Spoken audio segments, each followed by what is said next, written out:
Presiden Prabowo Subianto memastikan pemangkasan anggaran negara akan berlanjut terus. Bahkan, ia menyebut pemangkasan anggaran akan dilakukan hingga putaran ketiga.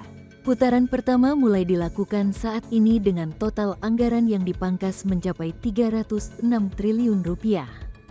Penghematan yang kita lakukan, putaran pertama, Kementerian Keuangan, disisir dihemat 300 triliun rupiah.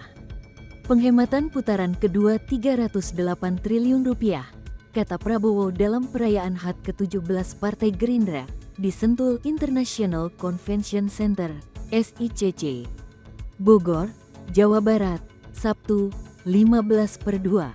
Namun pada pemangkasan kedua nanti dana yang dipangkas akan dikembalikan sebesar 58 triliun rupiah ke kementerian, lembaga, KL, sehingga sisa anggaran yang dipangkas 250 triliun rupiah.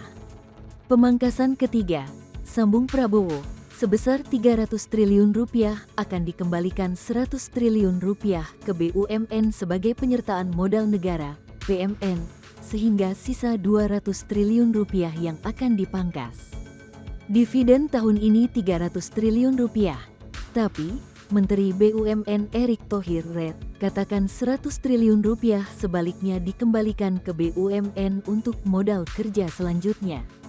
Kata dia, dengan begitu, kata Prabowo, total anggaran negara yang dipangkas dari tahap pertama hingga ketiga sebesar 750 triliun rupiah. Jadi totalnya kita punya 750 triliun rupiah, ujarnya. Prabowo mengatakan anggaran yang dihemat itu nantinya akan digunakan salah satunya untuk program makan bergizi gratis, MBG, sekitar 24 triliun rupiah. Rakyat kita, anak-anak kita tidak boleh kelaparan, tutur dia. Sementara sisa anggaran yang tidak dipakai akan diserahkan Danantara untuk investasi sekitar 20 miliar dolar Amerika Serikat. Sisanya dan ini kita tidak pakai, serahkan ke Danantara untuk investasikan, ujar Prabowo. Download Tribun X sekarang, menghadirkan lokal menjadi Indonesia.